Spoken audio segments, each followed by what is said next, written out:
Good morning all. So today first session we will discuss about the project. This is the final project which we would like.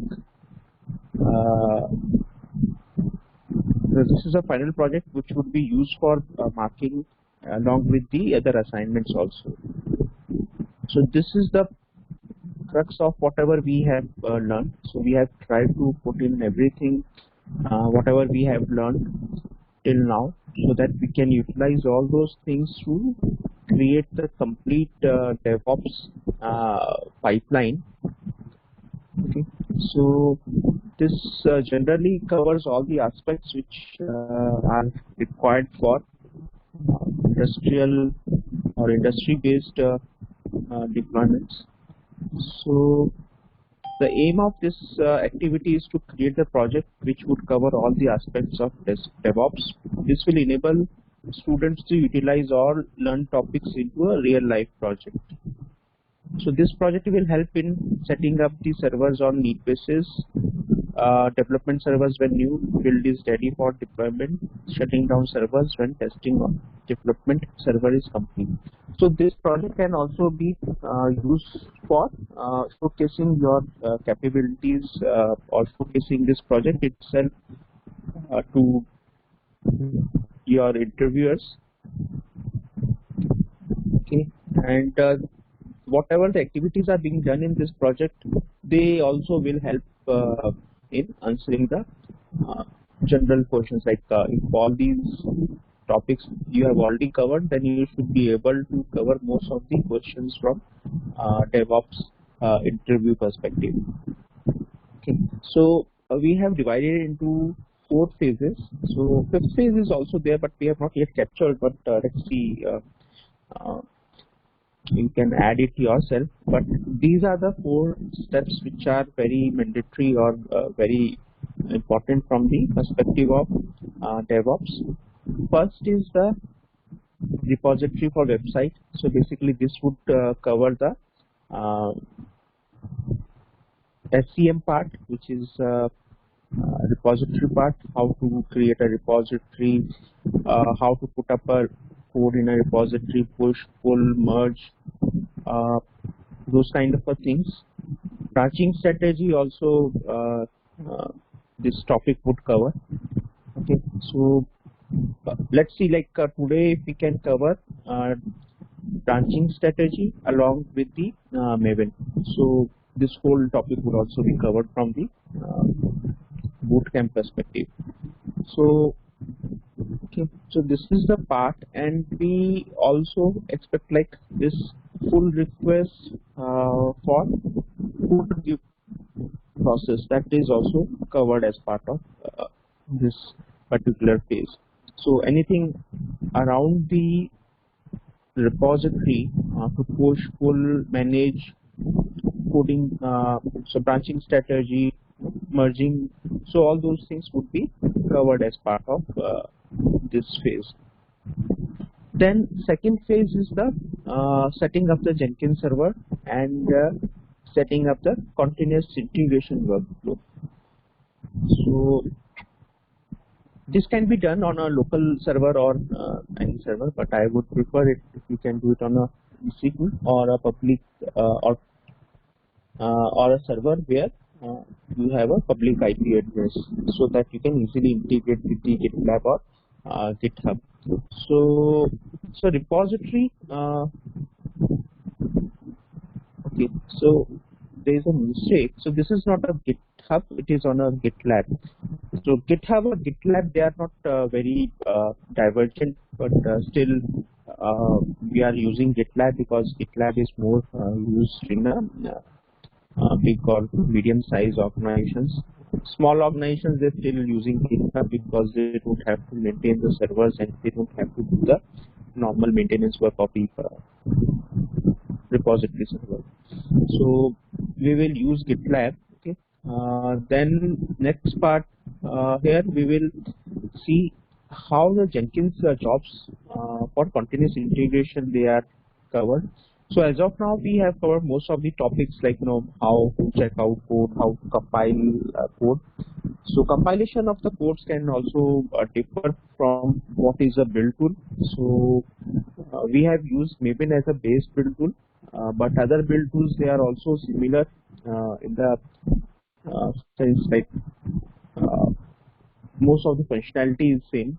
Commands may be different, goals can be different, so those can be easily figured out using the documentation. So in today's session, we will see if we can cover some other build tool like NPM or Gradle from the high level, how we can uh, uh, call them, or like how to use them, at least from theoretical perspective. Then static code analysis, this is the topic which we will cover in coming sessions. Okay. Then publish reports and creating dashboards. So those things we have already covered. Then integrating Jenkins to GitLab in terms of webhooks and also in terms of sending notifications to GitLab. Integrating your merge requests with the Jenkins so that successful builds can, or successful pipelines can allow your changes to merge in, and if there's some issue with the um, pipeline, then merge is not allowed. So those kind of things uh, which will help in having your clean code into the server. Okay. So this will help in creating the workflows for continuous integration. Okay. So in some of the cases you will also see like this code merge is also linked, like CD also, like some of the projects you will see CI plus CD and then merge is only then merge is allowed. So but those kind of scenarios are less, because as per the definition, developer as soon as he checks in the code, so it should be just couple of minutes before he should get the status for his code, whether code is compilable or code follows those standards. So normally CI is used for merging your code into the development branch or whatever the branch is. Then next part is how to set up the your servers or your deployment servers environment, basically, or QA environment. So this can cover multiple aspects, but from the development perspective, so if we're just talking about the uh, developer doing a check-in, and then basically you doing your everything verification and those kind of things. So we will just cover the development part. We will not cover the QA part. We will not cover the release part. But the process is almost same. So trigger points will be different. So here, this phase basically talks about you creating up the deployment server where using Ansible and with Terraform scripts, you create the virtual servers, you deploy your binaries there. Correct.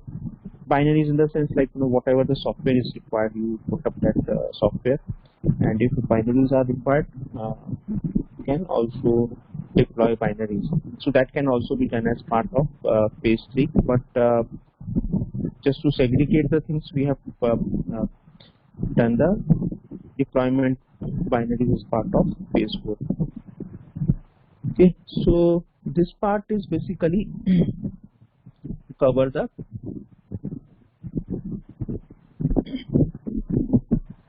creation of infrastructure and installing the known or required softwares using the playbooks.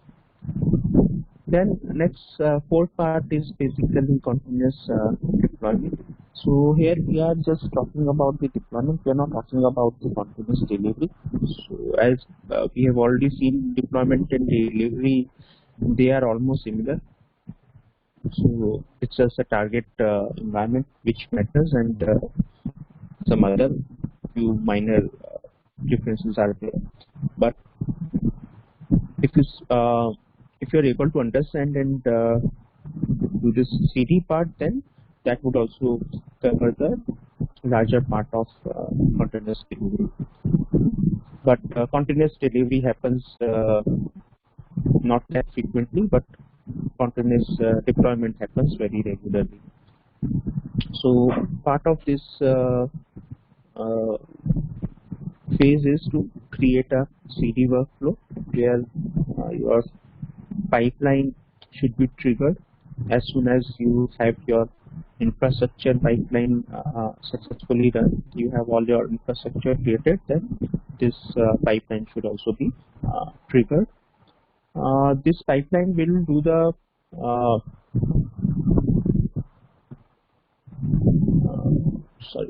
this should not compile the latest code, but generally what happens, like this should pull the binaries from the your final repository. Okay, but since we have not used any repository as of now, and setting up a repository for development environment becomes very tedious because there are so many check-in happening every day. Like typical small, or not small but medium projects, you may have 30 to 40 check-ins happening, or maybe 10 or 15 feature branches being merged. So in that case, what happens? If you start putting them into a repository, then your repository size becomes very big. Then you will have to do the rollovers and those kinds of things. So normally these binaries, they are not stored in repository, so they are just on the time compiled, or they are just binaries. They are from CI process, they are just passed on to the CD via some common folders. So here, just to make the things simpler or more effective in the sense, we just compile the latest code binaries and then install them onto the deployment server. So this is the phase 4. Okay. Then obviously the last part is to run the test cases end to end. Okay. And so this is basically end to end test cases and some kind of a sanity checks, like if these many test cases pass, then only your build should be successful. Okay, so those kinds of things can also be added. Then publishing these test reports and status back to the GitLab or from wherever your pipeline was triggered. And finally the email notification to all the build or all the stakeholders. So this can be build, or this can be a notification on the Slack channel or other build tools. Okay, so this is the part which covers the CD. So you can also have a phase 5, which is a continuous monitoring. So using Zabbix or Nagios, you can set up a continuous monitoring. So we will cover that part in brief in coming sessions, so that you know how the monitoring part happens. But generally, monitoring part of the final production environment, that is a part of operations team. So that is not done by the DevOps engineers. So it's part of operations team, but still we should know what is the continuous monitoring, how it happens, and who are the major stakeholders for continuous monitoring. So that can be the phase 5, but we have not added as part of this whole project because that is little bit out of the scope of a DevOps engineer. So these are the different phases of the project. So what should be the code to test it? So if you have your own code, you can set up your own code. So there is no restriction. but we just have given two samples. One is a sock shops and another is the this Bogo DevOps. So it's basically a chat box kind of an app. So if you have your own some sample application, you can find better sample application, maybe a Maven based or maybe a NPM based, Gradle based. So you can pick up that one also, but there's no limitation or no restriction. So main intention is like, each and every phase should be covered. All these subtopics which are mentioned, they should be covered. So that is what the intention of this project is. So if you cover all these things, and most of the things which are asked in interviews, they will be automatically covered, and you don't have to do a special preparation for interviews. And even you will be able to answer those real life issues which are generally faced in while creating the pipelines or while integrating with the other third-party tools. So, any questions till now regarding interview, or all? It's all good.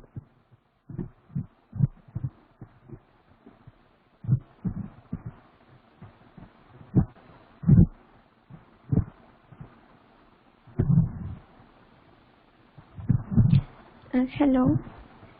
Good morning. Yeah.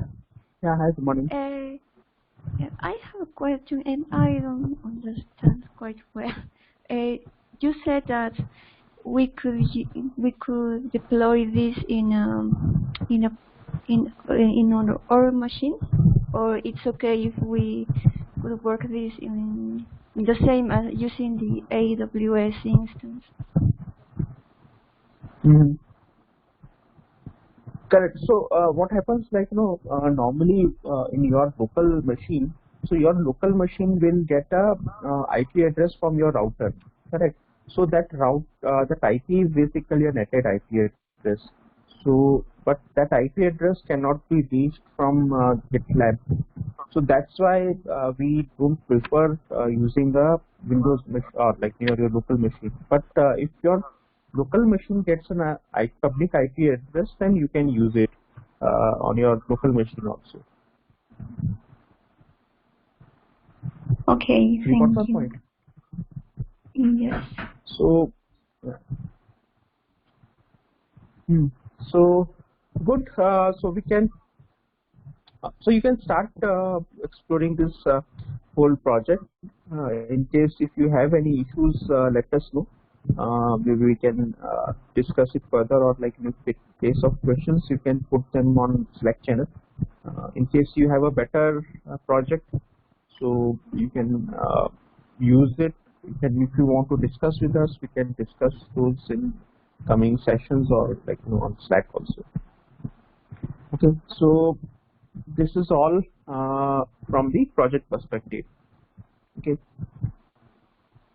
So next topic which I wanted to pick up is the Maven build tool. But before that, let's talk about the branching strategies. Okay. So this is a important topic which we have not yet covered, but let's cover it today. So there are multiple branching strategies, like people they generally use based upon what is the need. Okay, so some of the people, they are already using some branching strategies what suits to them. But if you are working with Git, then Git has its own branching strategies. So one of the most popular or most used branching strategy is Git flow, when you have a large number of members working together. Now, even for small teams like 5 or 6 developers, this is quite oftenly used. Okay, so what we will see, like there is a concept of multiple branches.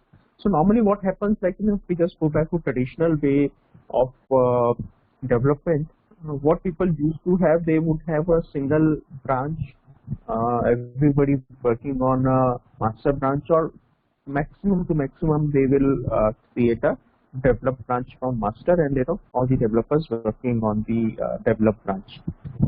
So what is the problem with that approach is like uh, even if let's say they have a uh, pipeline which will do those validation and only allow the compiled code into the development branch, but still uh, it becomes very difficult to manage multiple check-ins, correct?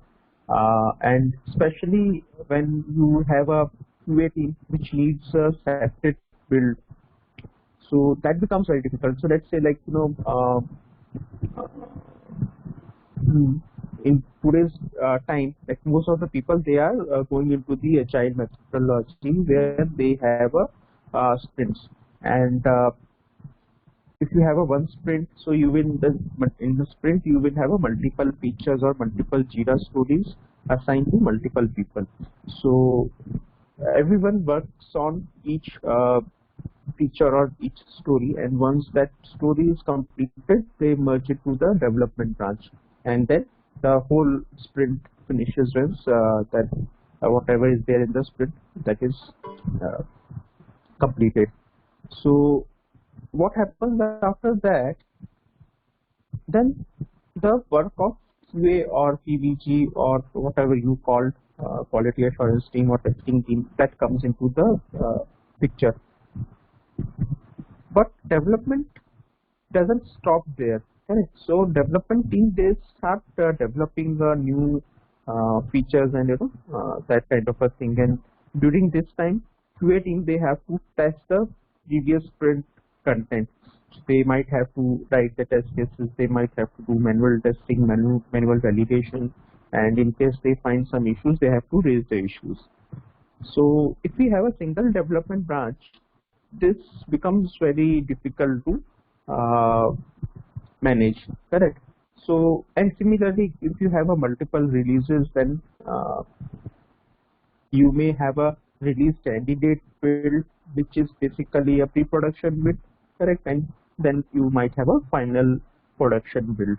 So these kind of things becomes very tedious and very difficult to manage when you just have a traditional way of single or two or three branches uh, to manage the code. So what Git suggested is to have a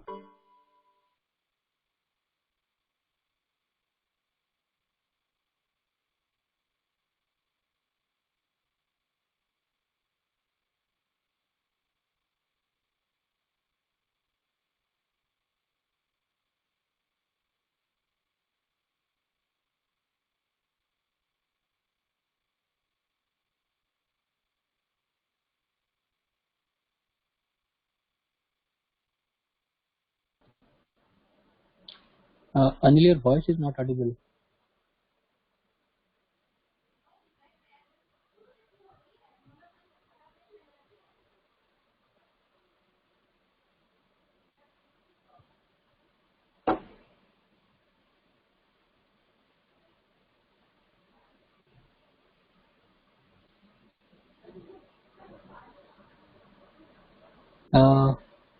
Anil, are you able to hear us?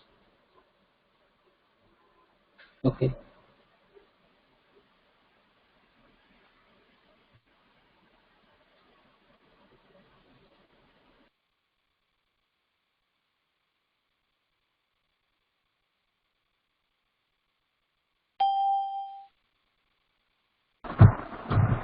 sorry. So I just disconnected from voice, and now these days this platform itself is giving a very long recording. They are just playing this recording for a very long time, so it takes time to join in back. So we were just discussing like earlier, like just having a single branch. We have a two branches, not exactly two branches, but even more than 2 branches. So let's come to the directly to the overall concept. So here this is what I've been talking about. So here we have a feature branch. So feature branch is basically you have a master branch, from which master branch you have a develop branch, from develop you have a feature branch. So feature branch is what where a developer develops its own feature, or they basically you can say it just maps to directly to a Jira story. So they develop their own feature, their own set of functionality. They test it. If everything is fine, then they merge it to the development branch. So here if you see, from here they created a feature branch, they developed it and everything was okay, and then they merged it into the develop branch. So this is how the feature level development happens. So it may be a possible, like somebody developed a feature and they did not find, like if at the end they found like this functionality is not what was supposed to be developed, or a reviewer just rejected that one. So they can just choose to discard this feature branch. So it may not merge into the development branch. So this is how small functionalities or Jira stories they are developed. So if we see from the DevOps perspective, at this particular point, our pipeline should run, correct? So like as soon as I think at this point, developer would raise a merge request, and if that merge request would trigger our Jenkins pipeline. If everything is okay, only then GitLab should allow this merge. Okay, so this is how our pipeline is working as of now. Okay, so this is the one way of doing it. Then coming to, we will cover these topics little late for the coming session also. We will see how these commands work. So then from features we have a develop branch, and from develop we have a release branch. So once a feature has been merged into the develop branch and a full sprint is also done, then you might release it to the basically for your testing team. So testing team will test it. So what is the benefit of having this release branch is, like once development branch, this whole development is completed, you create a release branch. Okay, so this release branch, PVG or testing team can start testing on this PVG branch or this release branch, and meanwhile the development team, they can just keep on pushing their own changes onto the development branch. Okay, so if there is any issue or any bug reported, those can also be merged into the release branch. So both the teams, testing team as well as development team, they can work in parallel. So this is how to make different teams work together without having a dependency on each other. Okay, so at the end, it once you say, like testing team gives a go ahead, like everything is okay, all the functionalities which were there as a part of sprints, they are working as per the definition of done defined in the Jira story, then the whole, or maybe this may happen per sprint, or like QA team might say, like we will do testing for 2-3 builds, 2-3 sprints, or maybe say for example quarterly they have to give a build to customer. So once that once they have those number of sprints collected, or like things available on this release branch, they can merge it to the master branch. And master branch is from where you give builds to your end customers. So this is how it happens. So if you see, so this gives, like so now let's assume, like earlier your customer had version 0.2 installed at their end. Now as a you just developed new functionalities, and those were tested in as a part of release, and then you have a new release available for your customer 1.0. so you just give it to the end customer.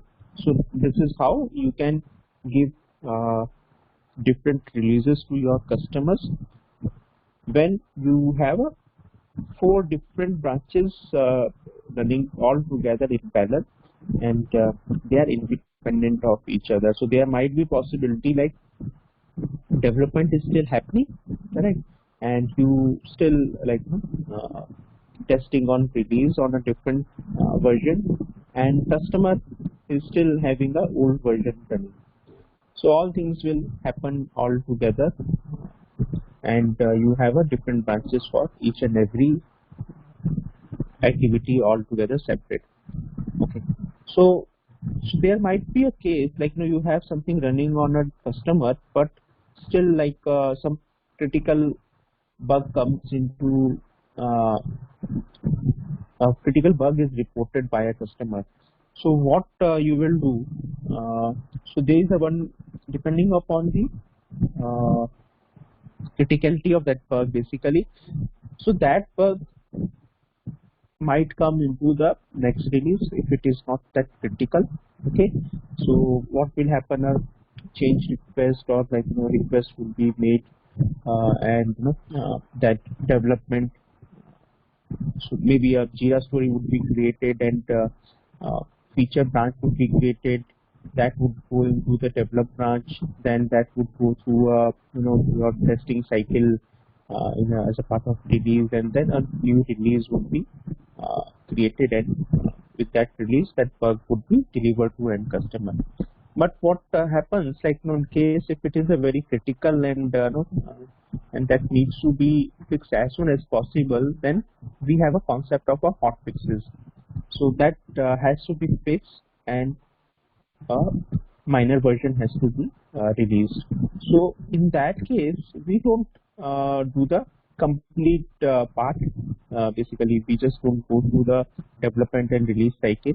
So from master a hotfix branch is created, okay, changes are done, they are tested, correct, and then they are delivered to customer as a part of hotfix or minor version, and this change is also taken into the development branch, so that you also have the this bug fix as part of your development branch, so that whenever new major branch release is created, so this change is also delivered as part of a major release. So this is how the hotfix branch works into the picture. Okay, then okay. So if we see now, we have development branch which is created from master, then release branch which is created from development branch, then you have a feature branches which are created from develop branch. So when feature is completed, it is merged into the development branch, and when release is done, it is merged into the develop as well as master. So this is the flow, like as soon as this release is done, because in release what may happen, you may find some bugs which are important, which needs to be fixed for like before those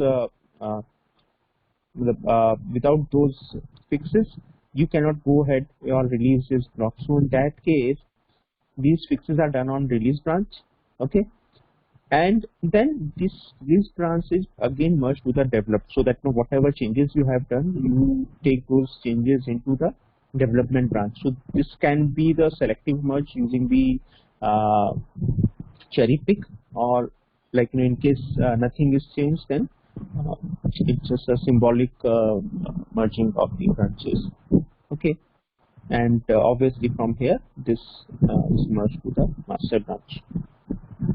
Okay, then if an issue in the master is detected, a hotfix branch is created for master. Okay, once the hotfix is completed, it is merged to the development master.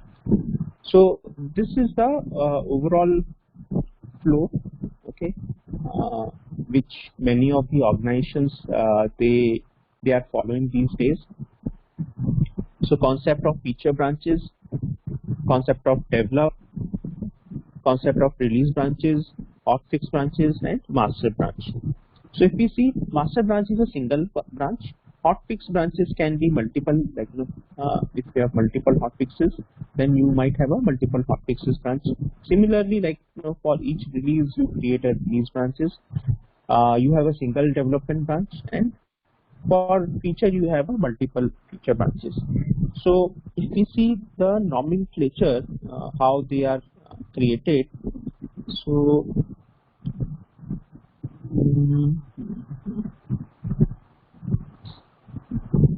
okay, so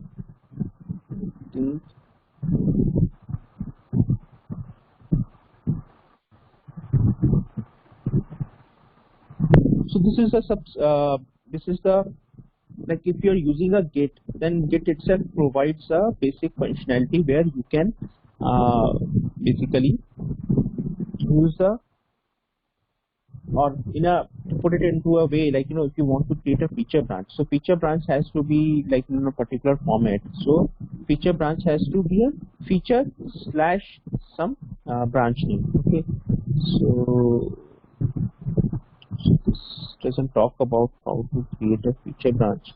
Okay, so let me just give you a demo, so that would also help. So let me just open a PowerShell. Sure.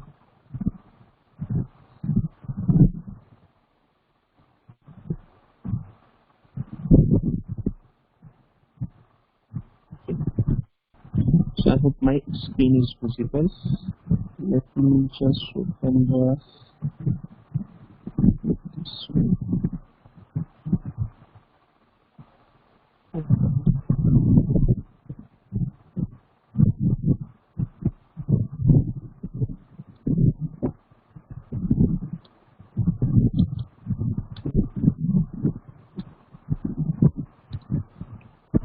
Okay, so if you see, we have a Git. So as we discussed earlier, we can also create a Git repository here. So let's see. So let's assume, like if you have a main repository, or even if when you are creating a GitLab, you can also do it in this way, like you just do a Git initial.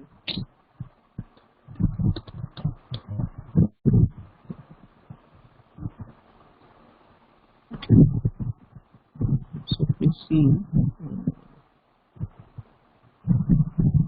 Git initialize.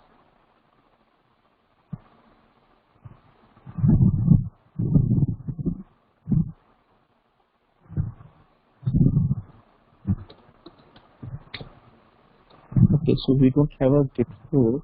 So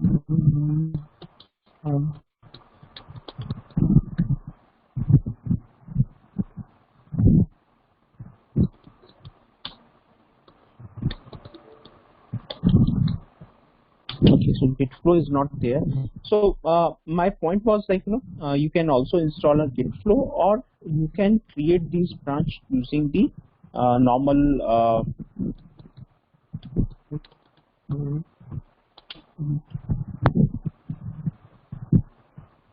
okay, it's not there. So you can also create a branches, like let's say if you want to create a feature branch. So what I can do, Git branch feature, and followed by your feature branch name. So this feature branch name can be based upon your project requirement. You can choose the naming convention. So let's say, for example, we are trying to bind it to a Jira story. Say if I have a Jira story, Jira story ID 1, 2, 3, 4. So these can be the Just go to the existing repository. This is the last repository which we created. So here, if I just git branch feature Jira story 1, 2, 3, 4. So this is how I can create a feature branch. Okay. So similarly, like I can create other 1, 2, 3, 4, 5. So this is how I can create the my Jira stories, my feature branches. So these are the Jira stories. So similarly, like last time we created this test branch. So these are the branches on which developers will be working and creating their code. Correct. And if you see here, if we had a git flow here, then this would automatically have created the develop branch, master branch, and those kind of things. So if we have a develop branch, so ideally it should have been like this one. Git check out develop. Okay. Develop.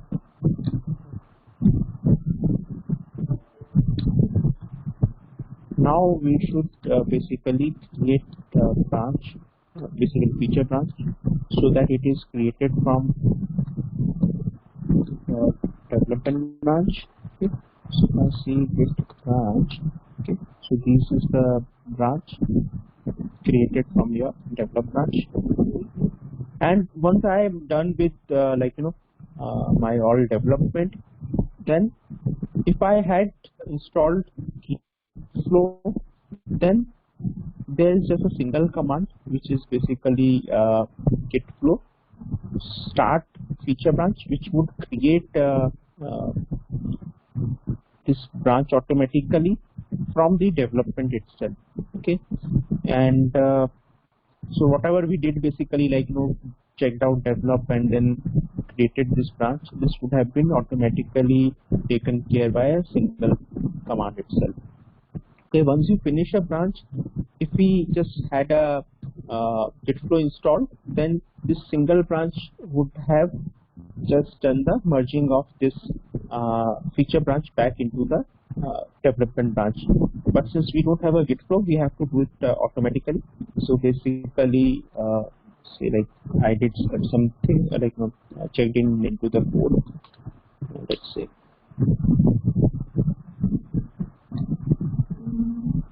feature branch completed. This is what I did.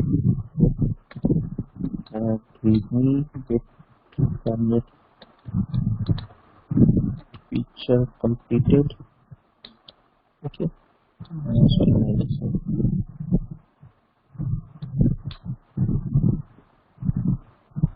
git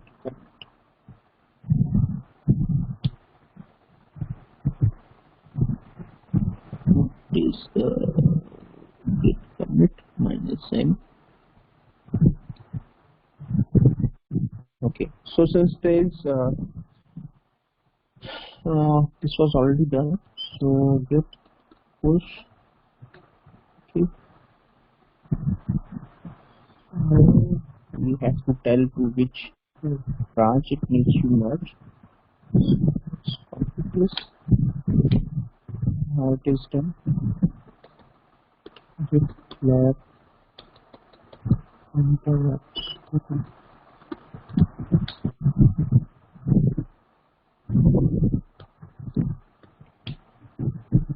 Okay, so now if you see, we have a new branch. Okay, okay, so there was a mistake. What we did not push our local branch. Okay, so let me push my local branch also. Feature Jira 1, 2, 3, 4.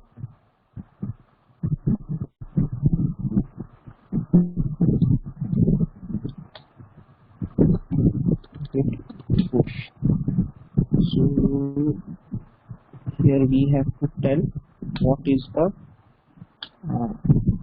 origin where we want to push it.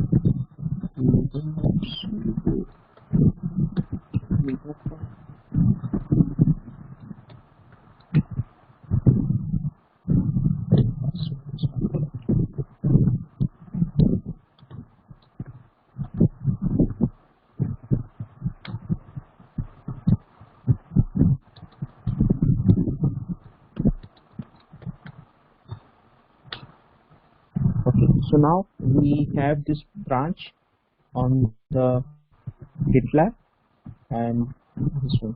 Okay, now let's assume we have done all the changes which are required.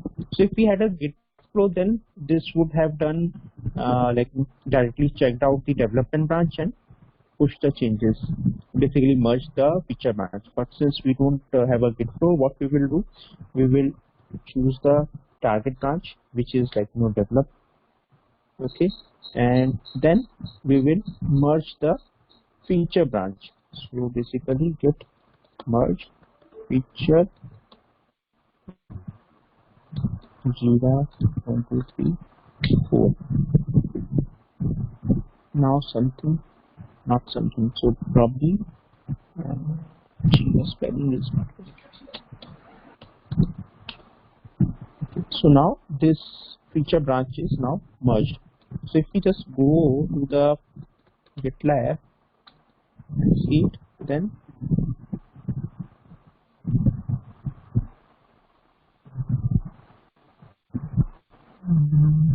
branches.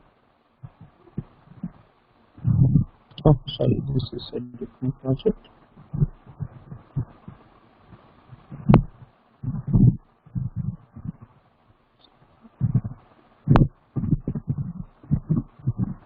So this is the branch. Okay, now we can just see this is the development branch and this is the feature branch. So if you see, we just created this branch and the pipeline was also run, pipeline which we last time configured. Okay, so this is the Git flow, but if we integrate it with the pipelines, then this merge is not required from here. So if you do a merge from here, then this merge will not work. So what happens in real life scenarios, basically this Git flow and Jenkins, so they are not compatible from the merging perspective. So what we normally do, we create the feature branches from here. So that's we already have a branch feature. So let's say let's take this one. So I've just checked out this feature branch and just doing some changes.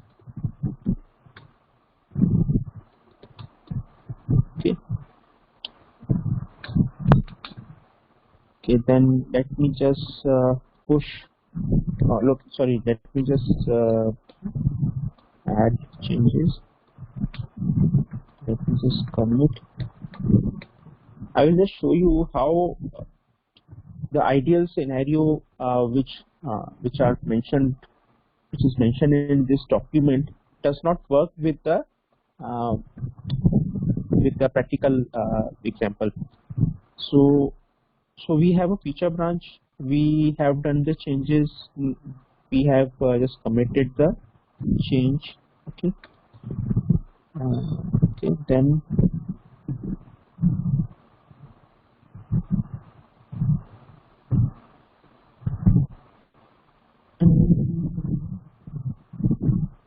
okay, now let me just directly push it.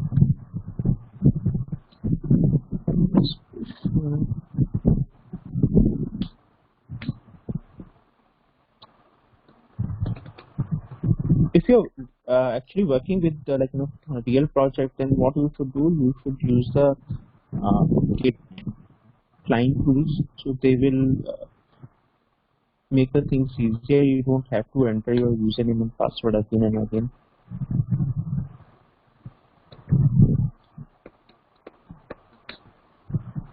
Okay. So you have a, we just come to this one. Okay. We have this pipe feature branch which we have just pushed now. We just see here. Now what we should do, we should create a merge request, okay, so that the whole review process gets started. Okay, so let's start the review process. Assign to self. Squash commits, like if you have a multiple commits and you don't want those all commits going into the develop, so you can just squash all commits which are there in the merge request. So in development branch you will only see a single merge request, a single commit basically. Okay, so this will help in making your branches cleaner. So if you see now, it will try to run the pipeline, but I think we don't have the Jenkins running as of now. Okay. So it will fail properly. Jenkins minus jar.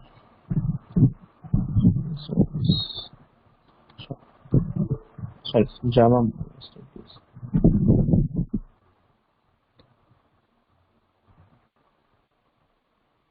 Java minus Jenkins.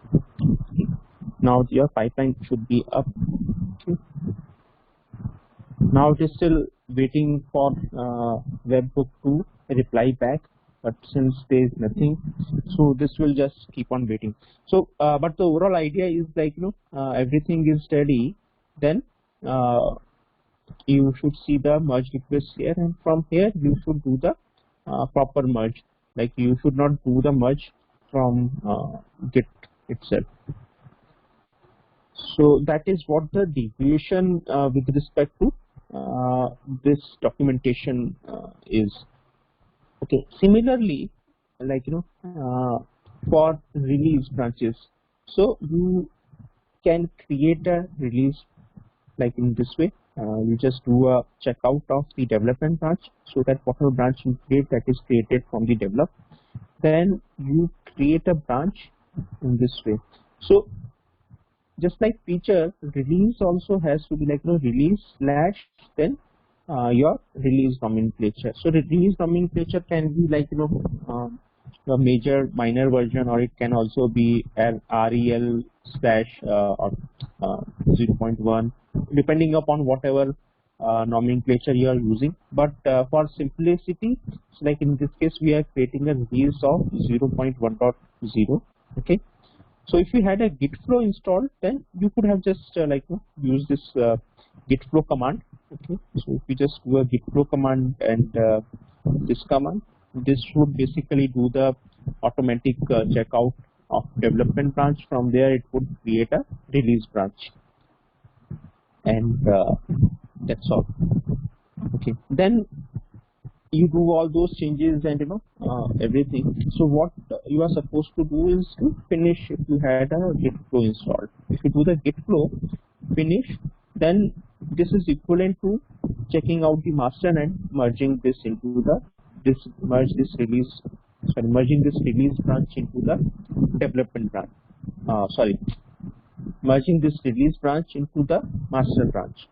So you can do it from here, but still this is not a clean way, because if there are certain issues in your release branch, like code is not compilable and those kind of things, then your master branch will also get those changes.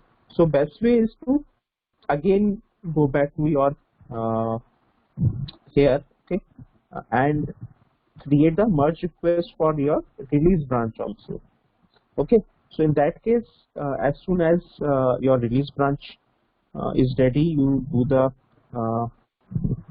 merge request. If code review request is code review is required, code review would be done.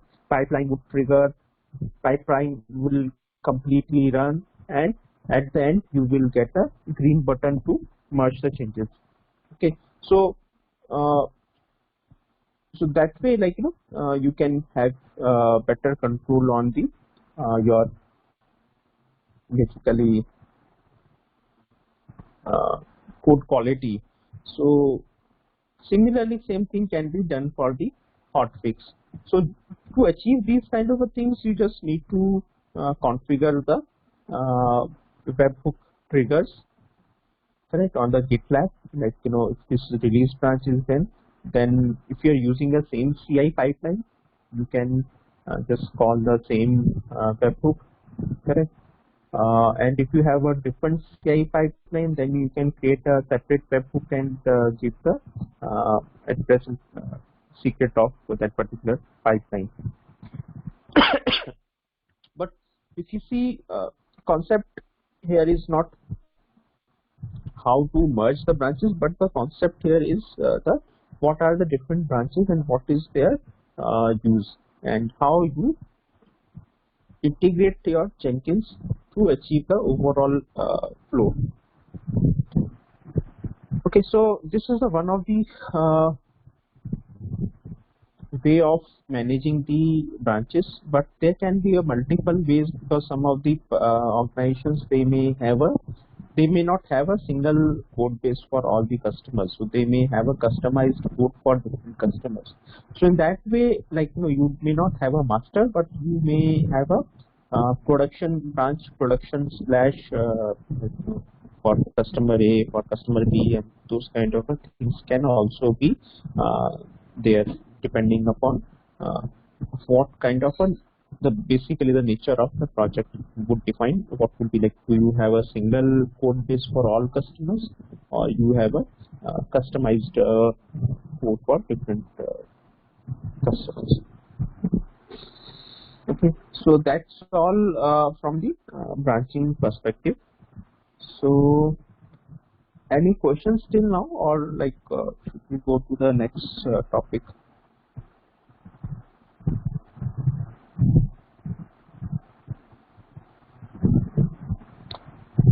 Okay, fine. So now let's cover the next part. So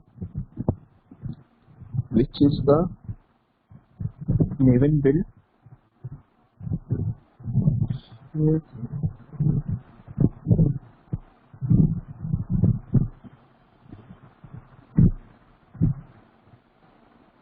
Okay, so in this topic we will cover the build tools, and we will see Maven as a reference build tool. So what is a build tool? So build tools are the programs that automate the creation of executable applications from the source code. Okay, so let's assume like if you have a very big code base and you have to generate a binary out of that particular code base. Binary can be a WAR file, jar file, or in case of Android it can be a APK. Okay, so depending upon what kind of a project it is, so that executable binary creation process basically like you may have your own scripts to generate it, and if you are coming from a legacy product, so there you could have a very big script which like compiles different modules, and then basically at the end will link everything and generate a single binary. So that is how traditionally applications were built. But now with the change in new technologies, like the new technologies are there, new frameworks are coming in, so this whole build process has also been automated. So you have a different build tools, they will do everything like downloading the dependencies, compiling the source code, packaging the binaries, basically compile code into the binary code. They will also do the test case executions, like either the unit test cases, or they can also trigger your end-to-end test cases. These build tools, they are very smart enough, they can also do the deployment into your deployment environments, be it production, be it QA, or be it your development environment. Okay, So this okay. So normally, like in small projects, developers will call this build process manually. But for large projects, like uh, or like let's say like if you have a very big project which has a say 100 or 150 modules, so developers normally they don't work in a complete project, so they just pick up one module and they compile that module and do a unit testing around it, or they just do a testing with a simulated environment. Okay, for them they can do the build part manually, but when we are talking about compiling the complete project, okay, so in that case the dependency sequencing, those kind of things become very important. So this automation build tools makes the things easier, more consistent, and also gives more functionality than if you had to do manually. So there are many build tools available. Like for Java, you have an Ant, which is well known and quite a old one. Then Maven is also quite old and in use for a very long time. Then you also have a Gradle. For .NET projects, you have Nand. For C# projects, you have a MS Build. Then for npm, like for node projects, you have npm. Correct. So those kind of things, you have a based upon projects, you have a different build tools. Okay. So just for reference, we are picking up a Maven, but other tools they do the similar things. Most of the functionalities are similar. Some tools may have one or two deviations, but concept-wise they do the same things. Okay. So Maven is a project management and comprehension tool that provides developers a complete build lifecycle framework. Development team can automate the project's build infrastructure in almost no time, as Maven uses a standard directory layout and a default build lifecycle. So basically, what Maven does is, so it does the complete project, not complete, but you can say complete build life cycle of a project. Okay, so it has a standard project layout where the source file would be, where the output would be generated, correct, where would be your libraries would be added. So those whole directory structure is standardized, and you have a default build life cycle. So if somebody knows a one build tool, so if there is another similar project with the same build tool, so identifying the things and basically multiple build team development teams, they can also work. So they know where to find what. Okay. So Maven can set up the way to work as per standards in a very short time. So if your project is a Maven based, then you just need to check out the code and run a couple of commands, and whole your build environment would be set up. But in earlier case, like you would have to download the dependency files, put it into your like some XYZ path, add that path to your ID, basically development ID and those kind of things. So that would have taken one day, or in some of the big projects that would take 1 to 2 days itself, or at least a couple of hours to set up the build environment. But with Mavens or similar build tools, it is just matter of few commands, and your whole project environment is ready in couple of not in couple of minutes, but just couple of commands it takes to set up the things. Okay, and it also helps in creating the reports, checks, and integrating your test automation setups also. So what does Maven do? So it builds, it does the documentation, it does the reporting. So reporting in the sense like if you have unit tests executed as a part of Maven, so it can also generate the reports, which these are the reports which we integrated with our Jenkins environment, like earlier, which we have already seen as part of CI/CD report publishing part. Okay, it also does your dependencies management.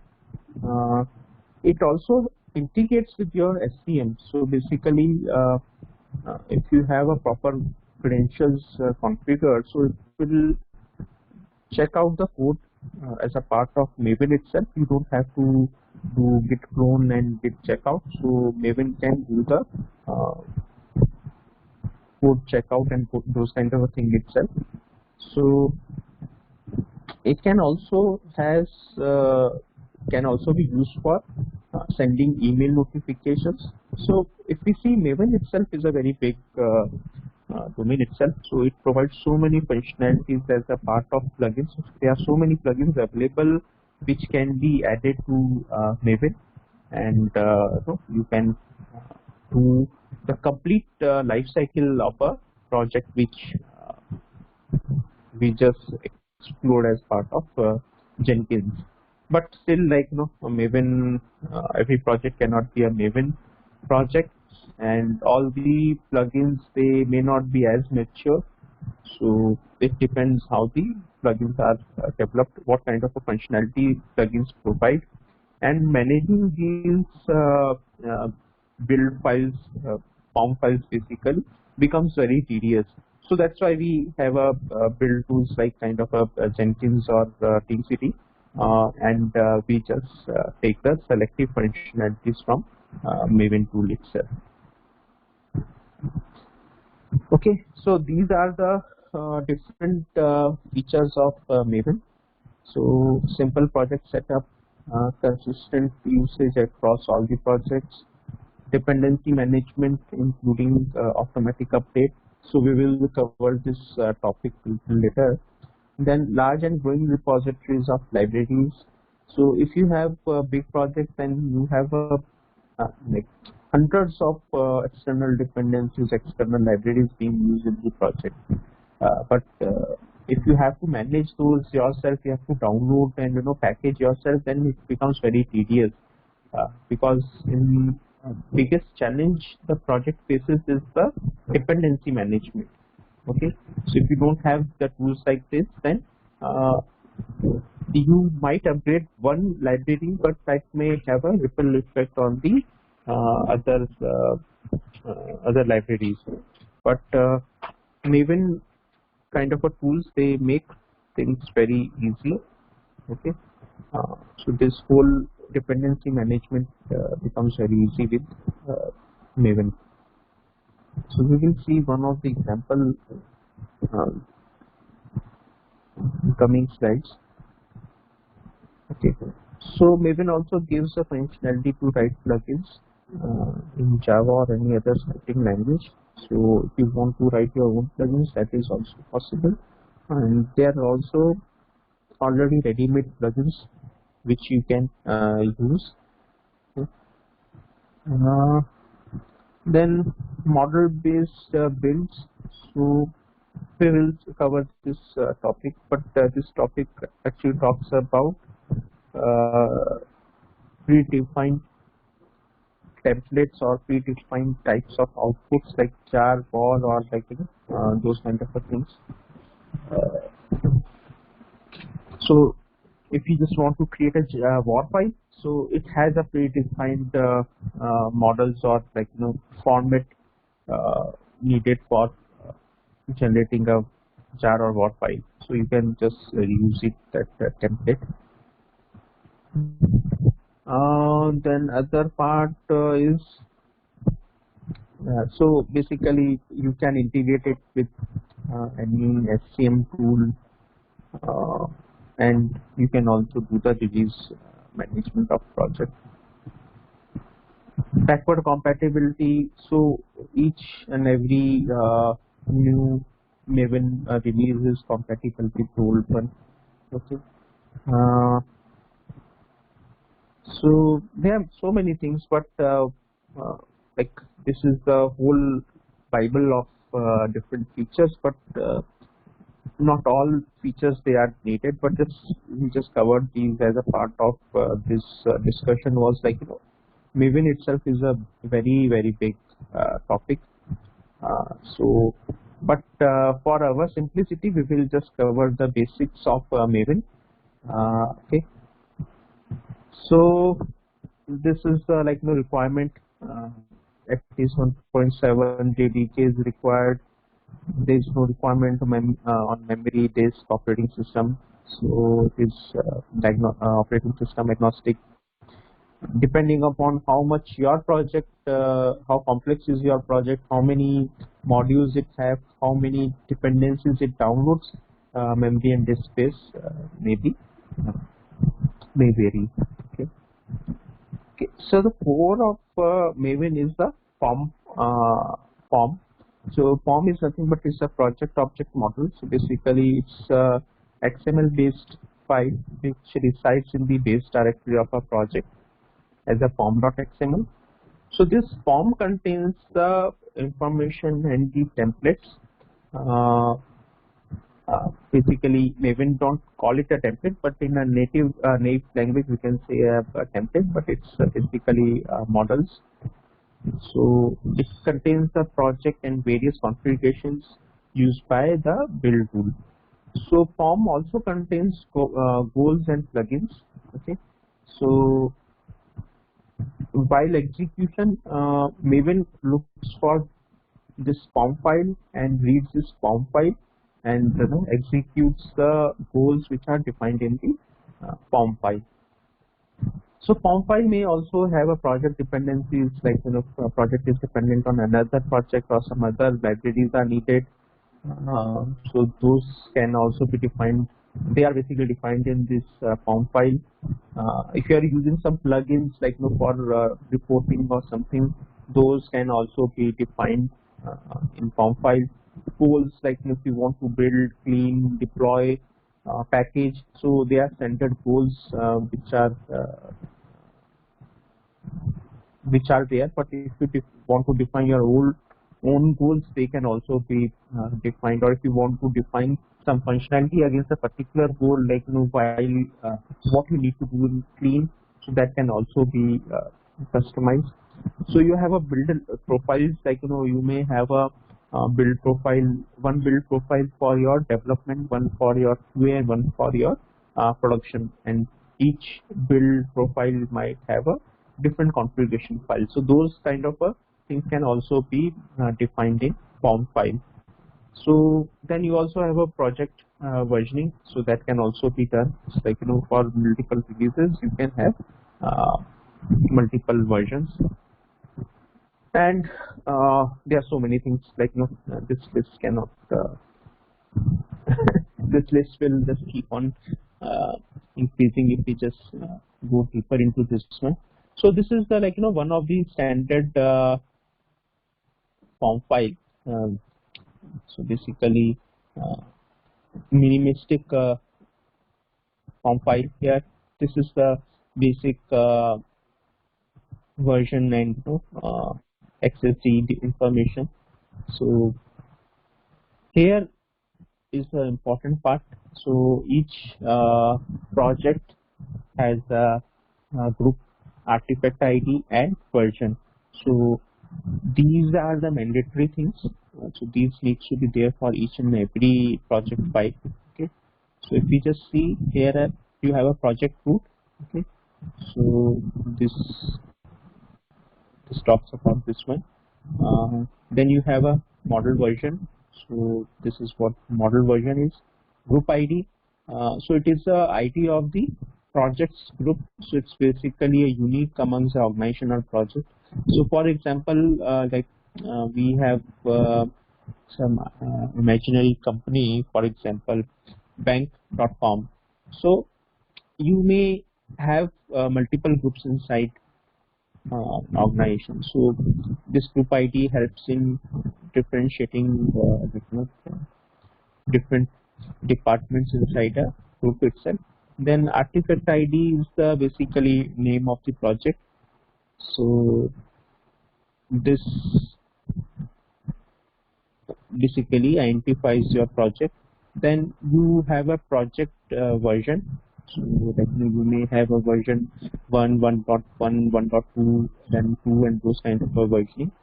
So the combination of these three has to be unique for an organization. Okay. Or if you want to put up your binary to the Maven repository, so this has the combination of three has to be unique. So these are the different build life cycles. We will just cover the things which are important to us. So basically, this is a compile.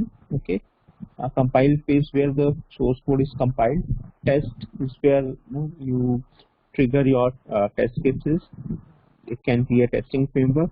Then package. So basically, package will create your jar or WAR file, whatever is defined in the form.xml. Install will install the packages in the remote or local repository. So like if you have already created a package and if you just want to install it, so you can install it in your local or remote repository. Then you have a deploy. So deploy will deploy your package to the remote repository. So it's basically so we will cover it how it works. So this is the overall architecture of Maven repository. So Maven repository has a central repository where different third-party libraries or dependencies all are there. So I will just show you one how the Maven repository looks like. So this is the central Maven repository. So you will find all major libraries available here. So so you just search it and you will find it. So for example, what to search?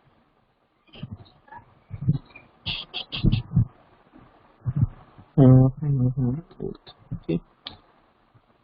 So you will find all the libraries which are needed. So it's a very big repository. Okay. So this is the central repository which contains the basically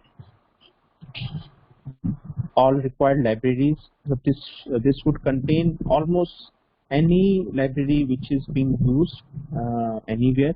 And if you want, you can push your own repository. Like if you want to push, you can push your own library to this repository. So that is also possible.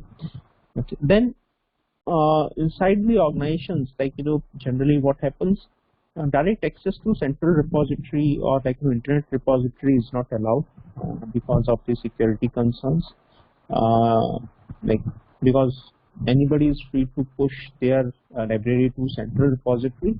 So there might be some libraries which might have some vulnerabilities or may not be stable one. So now most of the organizations, they set up their own remote repository inside the organization's boundary, and they selectively put the libraries which are needed by local developers. Correct. So if I just want 20 libraries, so I will put those 20 libraries in my remote repositories. But this access to central repository will not be allowed for local developers. So local is basically the repositories which are there on the local machine of the developer. So the concept is here, like as soon as you need a library, you will pull it from the either remote repository or central repository, and then that library is installed or stored on your local repository. So as soon as a developer needs a particular library, that library is first searched into a local repository. If it is not found here, it searched into remote or central repository, and then that is just pulled, basically copied into a local repository, and your code or your Maven will pick that repository from your local repository all the time. Okay. So there are certain examples which we'll see. Okay. So as we have already seen, like in our earlier project, we have already seen some of the form in action. So like in one of the projects, we saw like how to install, how to test, those Maven goals we just saw and see and use them into our Jenkins pipeline also. So this is just a one sample POM file I just wanted to show. So this is the the naming of your library would be, or your artifact would be. Then you are here telling what compiler version you want to use. So there are certain commands like POM files are automatically generated with different development environments. So there are certain tools which generate the POM files, but just want to give you a highlight, like what are the different sections of the POM file. So this is where you can define if you have some dependencies on a specific version of Java. Then this section defines the dependencies. Here we want to use up this particular Java parser. So what we'll do, when we install, give Maven install, the Maven build tool will search for this block. Okay, then it will see this group ID, this artifact, and this version. So basically what it will do, it will go to the central repository, okay, and search for this particular binary, and it will search for Java parser code. So since this is a Java parser code itself, so it will search for this particular version 3.15.21, 3.15.21, this one, and it will download it. So if you see, this is the same dependencies. So if you know the particular library if you want to use, you can get that dependency version from here also.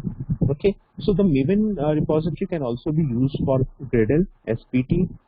So these are the different build tools. So Gradle is JSON based, and Maven is a XML based. So that is the difference. So but still the libraries, they are still same. Then once this dependency has been downloaded, then what it will do, it will search for any plugins which are being used in the POM file. So like here we are using the these plugins, Maven Shade plugin. Okay, so that is how it happens. Since build tool, building, installing, cleaning, so those things are the standard build tools and standard actions are defined, and we are not having any deviations from standard implementation, so we don't need to define it.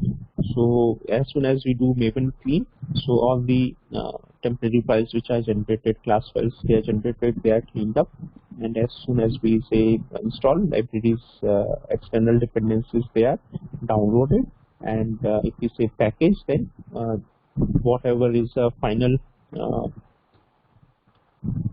okay, so it is probably not defined. If it was defined as a WAR file, then a WAR file would have been created. But in this case, since nothing is given, so jar file would be created.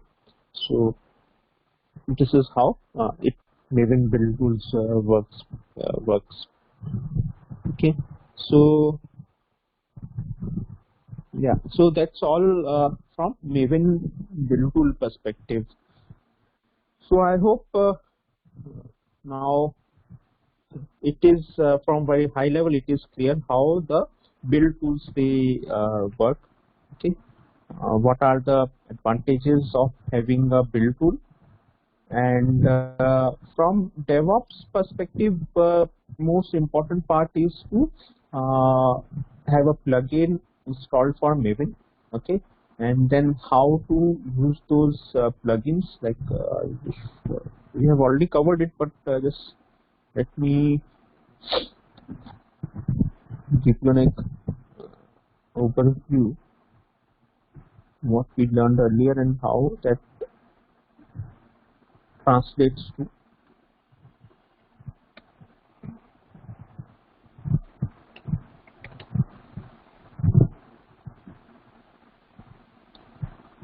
So if you see this CI pipeline which we created in last bootcamp sessions, so this Git part we have already covered. These are the different webhooks, webhook part. So this is where the Maven part comes into, the part which we are talking about. So this is the Maven version, and here you have the different goals. Like we have used clean and install. So install will do the everything. Like it will download the dependencies if it is not there in your local repository, local Maven repository, and it will also compile it. Okay, so if we just do a package, so it will do the package part also. And if you just want to see more help, you can just go and see how it works. But most of the things you won't get it because these are just general enough. And here is the POM file. If you have a POM file at your root folder, then it is okay. If you have some other path, if it is defined in some other path, you can also give change that path here. Okay.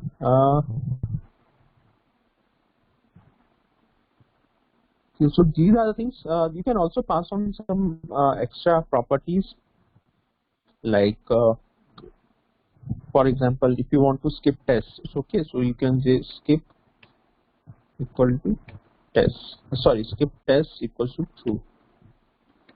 So these parameters you can also provide as part of the inputs to your Maven build. So these are the things, okay, and these are the test reports which are generated. So if you have a Maven based project and if you're integrating with Jenkins, so these paths will remain same because POM generates a uniform file structure for all the projects. So that's why, like this code coverage also works seamlessly for almost all the projects which are Maven based. So similarly, like if you have other build tool, somewhat similar kind of a things you will see. Okay, so so this is all I had for today. So any questions till now, or is it like helpful from understanding perspective?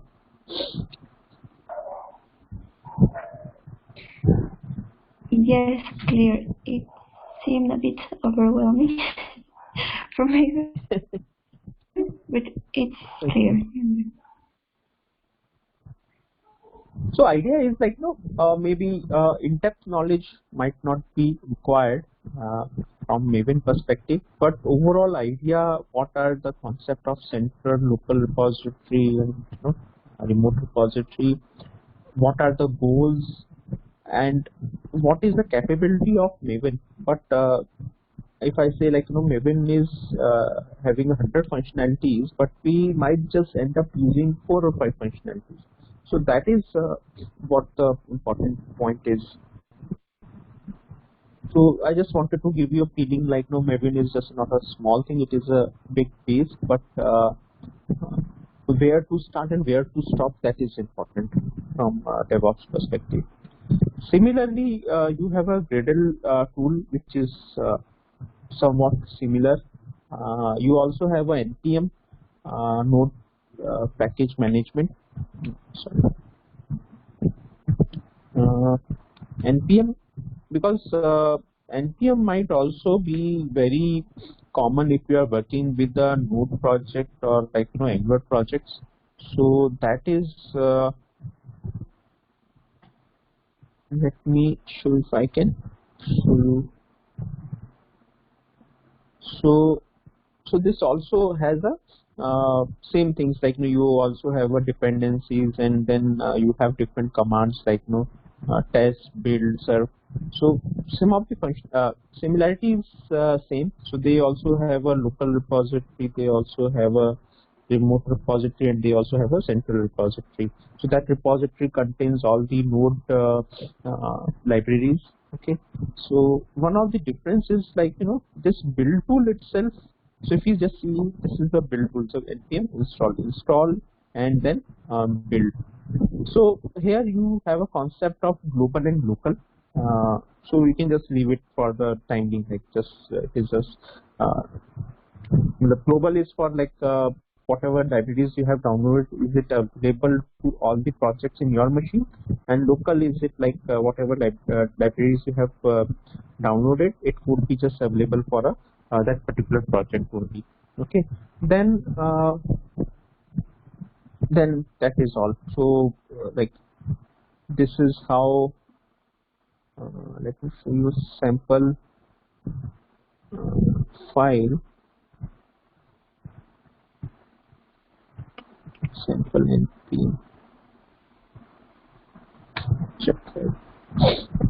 So most of the time if you see Maven and npm, these are the two important or majorly used build tools which are used across the different organizations or different projects.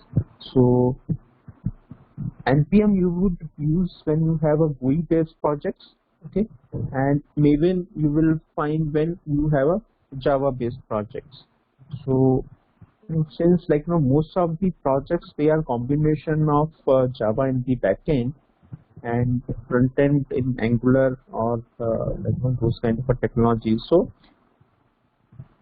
you might be required to work on both the build tools. So from DevOps perspective, it's just like you should have a plugin in your Jenkins, and you should know what are the goals to compile. So in most of the cases, developers will help you out to they will give you like this is how you should compile, this is how you should run the test cases, and that's all. For reporting part, plugins will help you where to find the reports in both the cases. So this is the general file, how it looks like the npm file. Okay. So these are the dependencies, like dependencies here in JSON format.